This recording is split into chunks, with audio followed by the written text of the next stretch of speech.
नमस्कार, आप देख रहे हैं Zen10 न्यूज। मुंबई कुर्ला के डॉन बॉस्को ITI कॉलेज में आज दिनांक 6 जून 2025 को शिवराज अभिषेक दिवस कार्यक्रम का आयोजन किया गया। ऑनलाइन वीडियो के माध्यम से शिवराज अभिषेक समारोह का उद्घाटन महाराष्ट्र के मुख्यमंत्री देवेंद्र फडणवीस के द्वारा किया गया। कौशल्य रोजगार उद्यमिता नवाचार मंत्री मंगल प्रभात लोढ़ा के संकल्प से 6 जून 2025 शिवराज अभिषेक समारोह डॉन बॉस्को ITI कॉलेज में संपन्न हुआ। अभिषेक दिवस पर हर शिक्षा संस्थान में छत्रपति शिवाजी महाराज के आचरण और विचार स्वराज के निर्माण के लिए उनका संघर्ष को अपनी स्मृति में याद रखे युवा पीढ़ी। तो वहीं प्रमुख अतिथि के तौर पर अपने कर कमलों सहित पहुंचे भारतीय जनता पार्टी के नगर सेवक हरीश बांधीगे का छात्रों ने जोरदार स्वागत किया। ITI के छात्रों ने अपने विज्ञान कला के द्वारा बनाए गए प्रोजेक्ट को भी दर्शाया, जिसे देख हरीश बांधीगे ने उनकी प्रशंसा और सराहना की।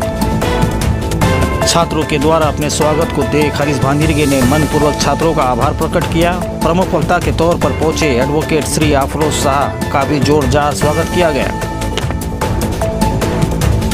आज कुर्ला के डॉन बॉस्को ITI कॉलेज में शिवराज अभिषेक दिवस पर छात्रों ने महाराष्ट्र की संस्कृति को दर्शाया और प्रमुख अतिथि के तौर पर पहुंचे हरीश बांधीगे, प्रमुख वक्ता एडवोकेट अफरोज शाह सहित सभी ने दीप प्रज्वलित कर कार्यक्रम को आगे बढ़ाया।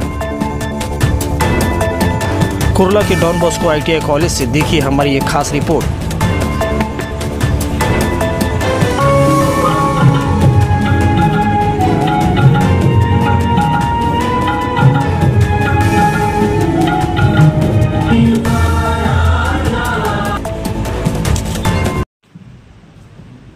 सर्वप्रथम मी महाराष्ट्र राज्याचे यशस्वी मुख्यमंत्री माननीय देवेंद्रजी फडणवीस साहेब तसेच मंत्री मंगल प्रभुडे आभार मानेन तेवढे कमीच आहे।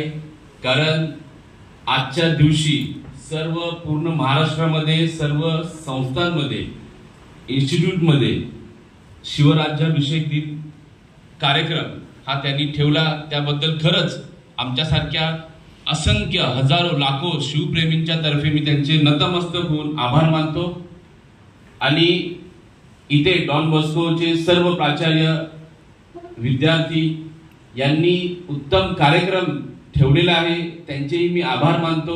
आणि माझ्या अगोदरच खरंच खूप चांगलं आमचे जे राजे छत्रपती शिवाजी महाराज यांचे आचार विचार यांनी सांगितलेलेच आहे आणि अजूनही वक्ते आहेत, पण मी जास्त नाही बोलणार, पण जे स्वतः आचरणात मी आणलेले आहे तेवढंच सांगेन की माझा मुलगा कोहिनूर इंटरनॅशनल मध्येच आहे आणि मी एक ठरवलं आणि ते आपण दरवर्षी कुठे ना कुठेतरी फॅमिली पिकनिकला जातोच, बरोबर ना।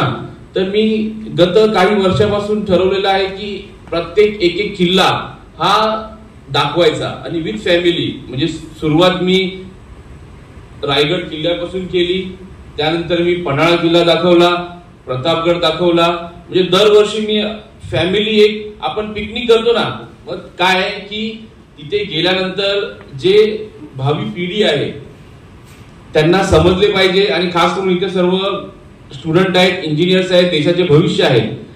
छत्रपती शिवाजी महाराजांनी जे गड किल्ले बांधले ते अजूनपर्यंत अभेद्य आहेत।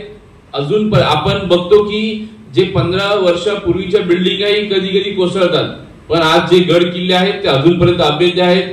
समुद्रातले पण किल्ले अभेद्य आहेत। तर आपण सर्वांनी हे ठरवू शकतो आणि करू शकतो, म्हणून मी एक आवाहन करेन आणि विनंती करेन की आपण प्रत्येकाने एक किल्ला दरवर्षी तरी बघितला पाहिजे, वर्षाने 2 वर्षांनी बघितला पाहिजे।